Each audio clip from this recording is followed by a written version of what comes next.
Hey everybody, it's Brandon, and welcome back for another episode of High Stakes. At this point, you know the deal. Let's get to it. This is the show where we brew the tea, we sip the tea,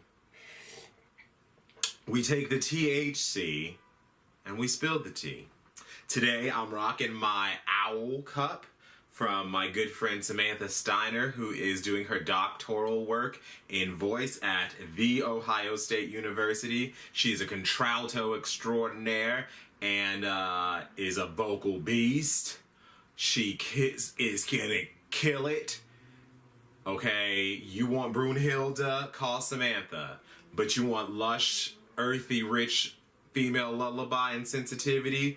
Call Samantha. Her Sending the Clowns will have you weeping, bitch. Weeping. I wept. Samantha, I'll always love you too. Thanks, sweetheart.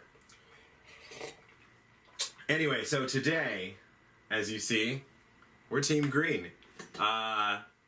The Ninja Turtles has been my favorite. My boys have been putting in work forever. And if you can't tell already who my favorite turtle is, just by the way I turned out in life, I'll give you one guess. He likes big sticks that you can twirl around. He doesn't give a fuck about carbs. And he likes bold colors. Yeah, of course, it's my boy Mikey. It's my boy Mikey, okay? Yeah, so I've always been a Ninja Turtles fan. I've always been a Mikey fan. He was just the bras of them all, and I'm a bra. Like, it's just in me. I'm like the dude. So, shout out to you, Mikey. Let's do it. Okay, so today, the piece in honor of the turtles, I've got a little test tube because they were like, the ooze was in the test tube and it cracked and it made them. So I call this guy Beaker. He's a classic little test tubey piece. And the strain is some Skywalker OG today. That probably would have been great for the first episode. I didn't realize I had that in there, but whatever. All right, let's get to it.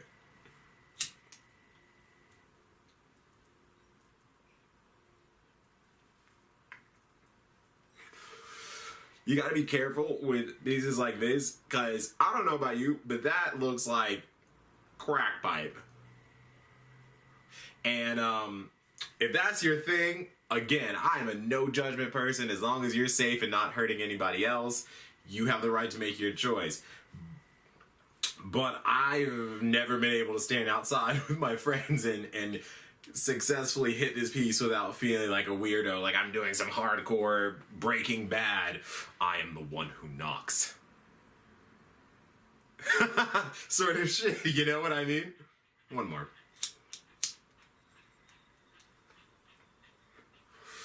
And it's hard. It's like, ooh, it's like a volcano. All right, so we got the THC. Now let's spill the tea. Alright, so today I want to start on sort of a serious note while we let Lukey kick in. Early this morning, as of this recording, it's Monday, March the 19th, so as of this recording this morning in Tempe, Arizona, a self-driving car from Uber has struck and killed a pedestrian.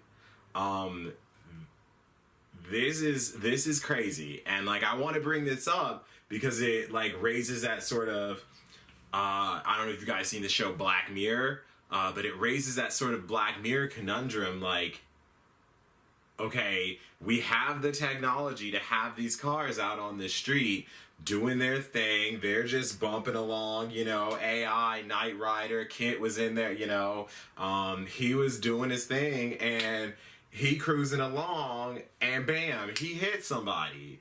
And unfortunately, you know, the woman did pass away later for her injuries. So my condolences to that family.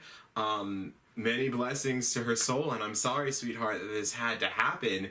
But when you have these technology advances, things like that are going to happen, especially in the beginning when we're working out how these things work. And this wasn't the first crash in a driverless car situation. Before, there was an incident where the car flipped onto its side, but luckily no one was hurt. So that really didn't get too much coverage. But in this situation, someone has lost a life over this. And anyone who knows me knows that, like, it doesn't matter if I know you or not, or a loss of life is loss of life to me. Like, that really shook me and hit kind of hard, because here this woman was just walking, maybe walking to work, had a family, that's someone's loved one, that's gone because we want to test out technology to make ourselves more convenient. A driverless car. I've actually only gotten in a Lyft one time. Lyft, Uber, I'm sorry, I don't mean Lyft. I'm not trying to drag you into this, trying to make you say you're doing anything. The companies are separate, judge one for the other, but, it is this sort of ride-sharing app situation that's become very popular, especially here in Los Angeles and in very urban cities. I've only tried it once, and something like this is going to make me afraid to ever do it. Like, I'm not, if I need a ride, I would rather call that Lyft instead of being drunk or high or something and taking the chance to drive home. Certainly. I kind of don't put myself in those situations where I need that, but if I do, I'm glad to know that there's someone there that will come and get me. But I'd rather have that person who is taking responsibility and saying, okay, I'm doing a duty here for my job, and I'm gonna do my best to make sure I get you to where you're going safely.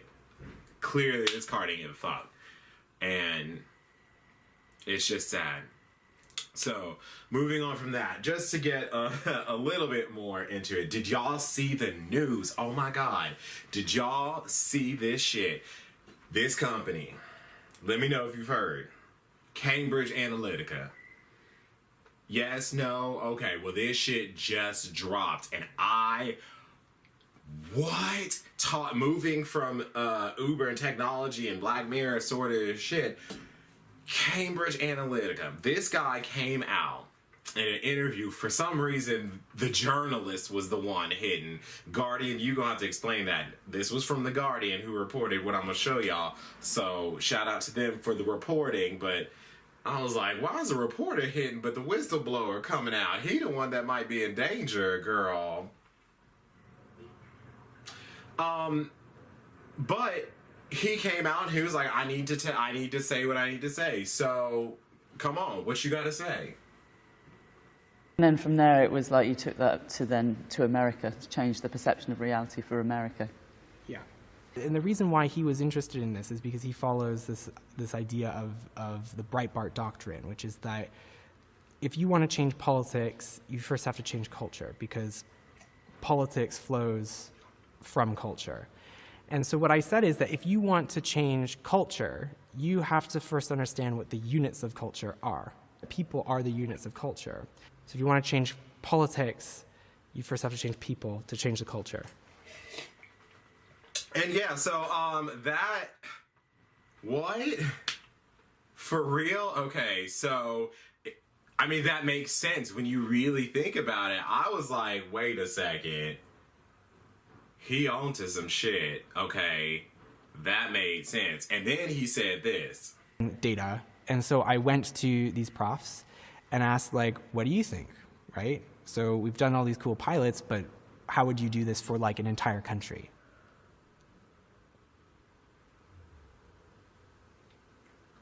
What Kogan offered us was something that was way cheaper, way faster, and of a quality that nothing matched. They had apps on Facebook that were given special permission to harvest data, not from just the person who used the app or joined the app, but also it would then go into their entire friend network and pull out all of the friends' data as well.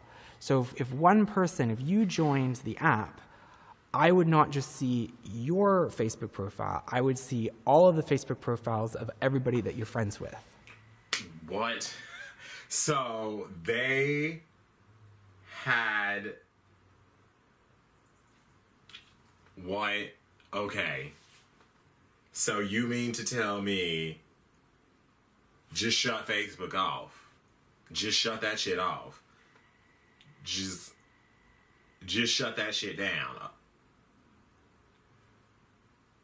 What else? That gets then sent to a targeting team, which then, injects it into the internet. Websites will be created, blogs will be created, whatever it is that we think this target profile will be receptive to. We will create content on the internet for them to find.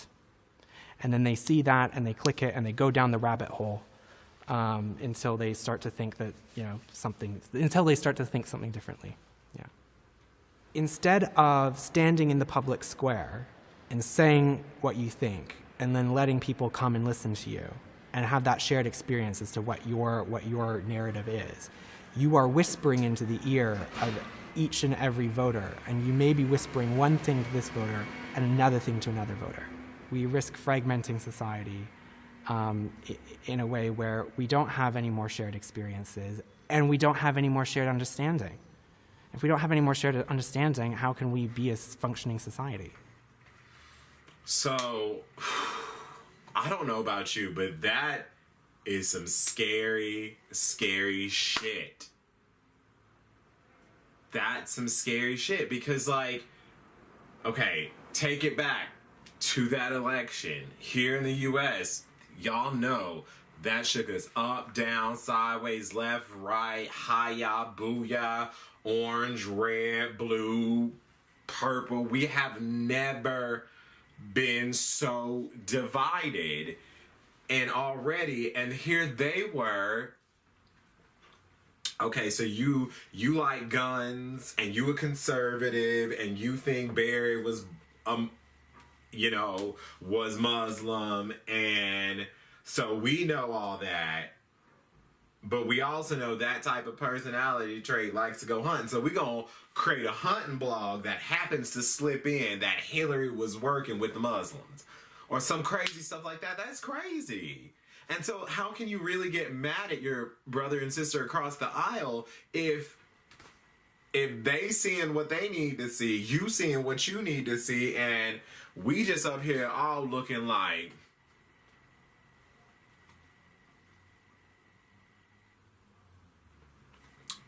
Girl, bye. Okay? Yeah. So, they're looking into it. They're looking at how that the Cambridge Analytica, the company responsible where this guy was working from, they're actually looking into how that affected the EU referendum, Brexit. Were they playing these same tricks and games over there just for the sake of experiment?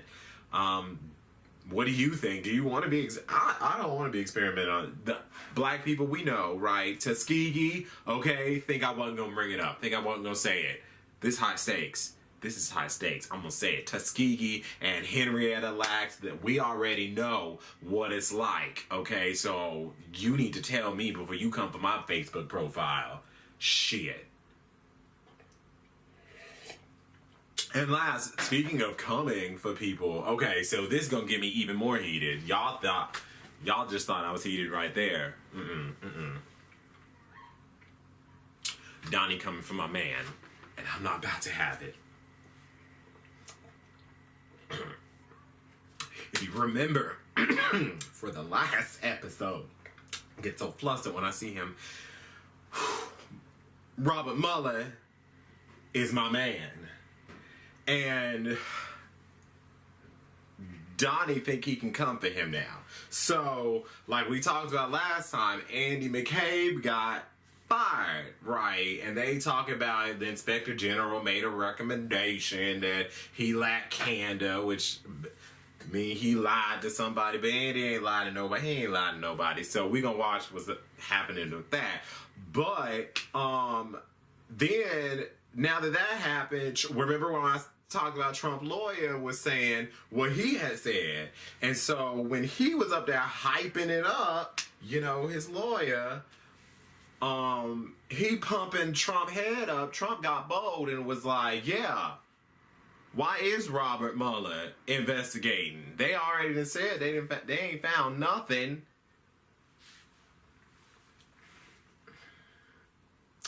So he came for my man. He coming for my man. And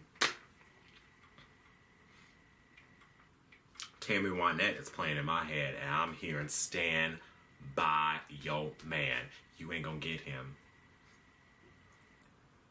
He's writing my name in his indictment notebook. So cute. Yeah, you're not coming for him. And you know who else I was surprised said was not gonna come for him? Lindsey Graham, my sister from another mister, Miss South Carolina debutante, 1954, Lindsey Graham. Yes, ma'am. Yes, God, yes, ma'am. Lindsey Graham said in her good bell that she was not gonna allow it. That she was not going to allow Trump to come for... Oh, I do declare. Oh, Lord. Oh, is it hot in here or am I just glistening? Because, you know, girls, Southern girls, we don't sweat. Miss Lindsey Graham said that the president, whether that firing was right or not, we need to know if it was political, first of all, but we're going to get to that. But, Mr. President, you ain't gonna touch Robert Mueller. Here's what she said. Here's what she said. The FBI handling of the dossier has nothing to do with the Russian investigation regarding Mr. Mueller. Are you worried that the president is preparing to order the firing of Mueller? It sure looks that way from his tweets. Well, as I said before, if he tried to do that, that would be the beginning of the end of his presidency, because we're a rule of law nation. What I saw at the FBI and the Department of Justice regarding the dossier really bothered me. It was a paid political document, unverified, used inappropriately by the court. The two FBI agents investigating Clinton had a bias against Trump in favor of Clinton. All that needs to be looked at. That's why I want a separate second special counsel. But when it comes to Mr. Mueller, he is following the evidence where it takes him. And I think it's very important he be allowed to do his job without interference. Mercy, mercy me, heavens, God. Dear Lord. Yeah, Lindsey said, hell no, we're not going to do that. And thank you, Lindsey. Thank you. I may not say that often to you. I don't think I've ever said that to you. But thank you. Because that's my man. And I love him. And these are high stakes. These are high stakes. All right, everybody, another episode down. Thank you for staying with me. I really hope you enjoy these. If you liked it, please leave a like, leave a comment, subscribe to the channel, tell 10 people about it. Tell 10 people that you hated and this was the worst thing ever, because then they will come and they will want to see this man-child relive his youth while making fun of the current climate. These are high stakes, people. I'll see you later.